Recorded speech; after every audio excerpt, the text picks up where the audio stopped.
Hi, I'm Mike, and in this short video series, I'll be going behind the scenes of What's Missing, the latest show from Casefile Presents, which I co-produced. What's Missing is a brand new 10-part series that explores the wide-reaching, devastating impacts that occur when someone disappears without a trace. Hosted by a founder and CEO of Missing Persons Advocacy Network, or MPAN in short, the series features candid interviews with family members and loved ones of missing Australians. And that's going beyond the headlines to provide that deep insight into their searches and struggles. What's Missing is available now on your podcasting app, so search for it and subscribe.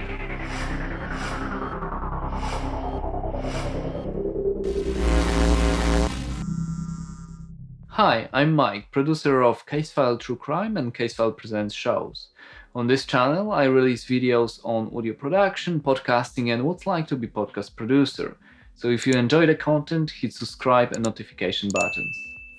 Before we get started, a word about the pandemic. So we flew back from Australia after recording What's Missing. Now we were tired, but thankful for the safe journey. To our big surprise, our family members, our friends were in a full-blown panic about the coronavirus pandemic. And you've got to understand, in Australia, not only were we busy with recording What's Missing, but also there wasn't much going on in the context of the situation. Yes, there were some people panic buying toilet paper, but that was about it. It was really interesting to go back to a very different world and to see how detached a person can be when they're taken out of a particular situation. Anyway, that was just a bit of a digression. Let's get into editing What's Missing. From my other videos and my blog, some people already know that I work on templates, and that's something that I've learned when I was a dialogue editor at the movie studio. Now, I have one template that I use for majority of my projects, but I adjust it accordingly. And I've done the same for What's Missing. I took my case file template and I saved it for this project. I knew that Loren will feature in every episode, so I've created a couple tracks for her.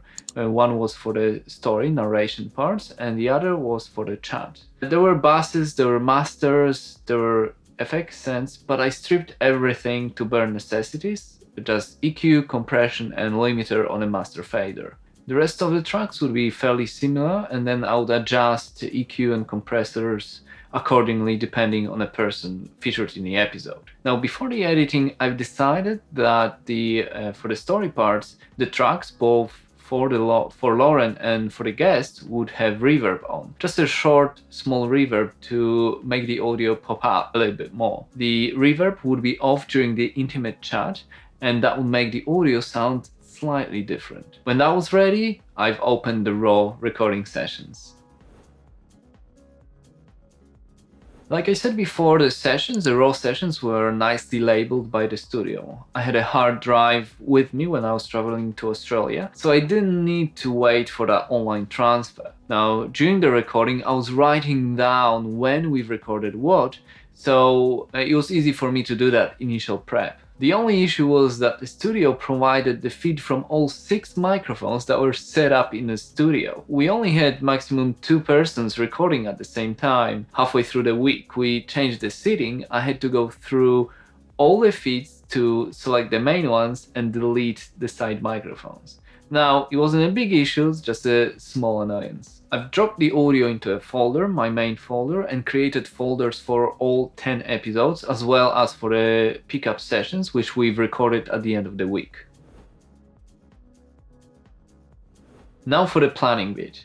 My idea was to first do the structural edits of the episodes, to create that structure, how it all could sound, and that would be draft 1. Draft 1 means structural and a flow edit, cutting out the mistakes and the fluff, creating the story, getting the pickups in, editing the flow of the chat, getting the outro and the credits sorted as well. Now, you get the whole picture of how the episode would look and sound, but with no cleanups, no mixing, and just very basic leveling. After that, I would send the episodes to Loren and Casefile's anonymous host for their feedback notes. Draft 2 would be a little bit more complicated. Draft 2 means that the feedback from Draft 1 is incorporated. The dialogues are cleaned up with Isotope RX. The story parts featured the score as well. However, the episodes would still lack proper mix, but they would sound very close to a final masters. I would then send draft 2 to Loren, an anonymous host, for further feedback. After that, I would incorporate the final notes, do the mixes and the masters. Now at this stage there should not be any further major changes, but we can still do a bit of tweaking and adjustments if needed. The team would be notified at every step of my process, so the production was transparent and organized. The first structural edit was a time-consuming process. First of all, a lot of pickups, a lot of re-records, and additional parts that were all over the place, and it took time to sort them out. I said before that I was taking notes during the recording, but still, I had to scrub through pickup sessions to find relevant clips. The other process was editing the chat. Now this took time as well, because not only I was cutting out the ums and ahs and other fillers, but also I was cutting down the parts that were off topic or repeated. Some people were more comfortable behind the microphone than others, and there was also stuff like coughing, sneezing, issues like that, but they were all gone during that first edit. I wasn't doing the cleanups yet, so lip smacks, background noise, more prominent breaths were all included in draft 1. I took some liberty with cutting out the material, but I wanted to get Loren's opinion and feedback first, so a lot was left in to be cut out later on. After each cut, I was exporting episodes as draft 1 and sending them out to the team for feedback. It was a big job, but I enjoyed it, making a flow out of sometimes chaotic recordings. I was working on my Adam A5X monitors, the ones behind me, in Pro Tools in one of my templates. The structure of the episodes was as follows. I mentioned it before. It would start with a scripted story part, then break for the ads, then go into chat, outro, and finish with credits. That structure was for all but last 2 episodes, which were just interviews, so there wasn't any scripted narrative parts. When the team was reviewing the first cuts, I was working on in-depth cleanups of the dialogues. Now that meant applying processes within Isotope RX, the audio restoration software. I use RX every day, both for manual cleanups as well as module chains and global processes. So it was the same deal for What's Missing project. What I usually do with the dialogues is I run them first with a module chain within RX that I designed for Casefile. Of course, I adjusted accordingly for a particular audio, because what works for Casefile won't always work for others. The module chain is a variation of the noise, the clicks, the plosives, and so on. Processes that will get rid of majority of the issues with the audio. However, it's crucial to watch out during this step and not overdo it. I had my share of going a little bit too far with the processes and making the dialogues a little bit fake, a little bit dull. Once the module chain processing is finished, I run the dialogues through Leveler. Leveler is a clip gain volume rider that evens out the audio. Again, you don't want to push it too hard, because then you'll lose all the dynamic range and you'll distort the dialogues, but it's a very handy tool that I use all the time.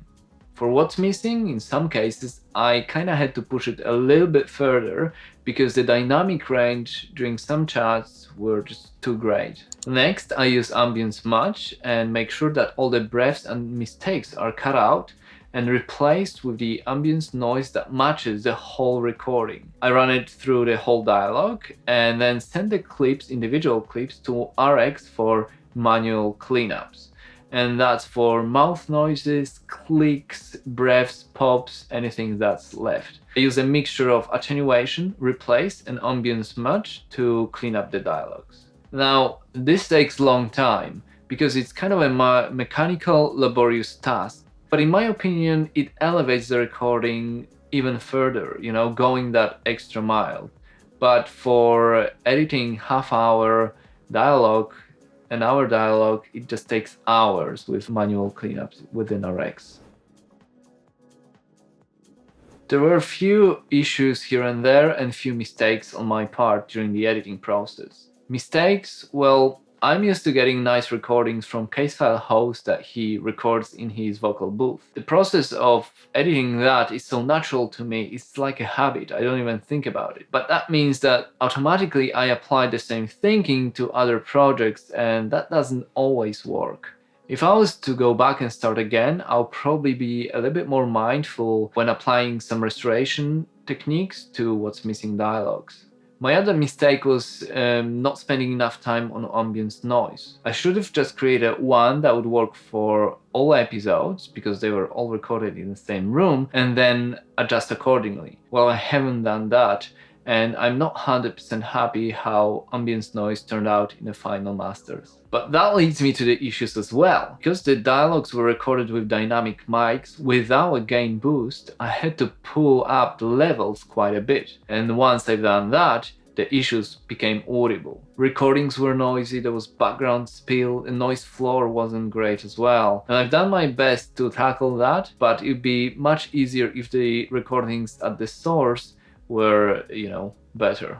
Next was bleed and outside spill.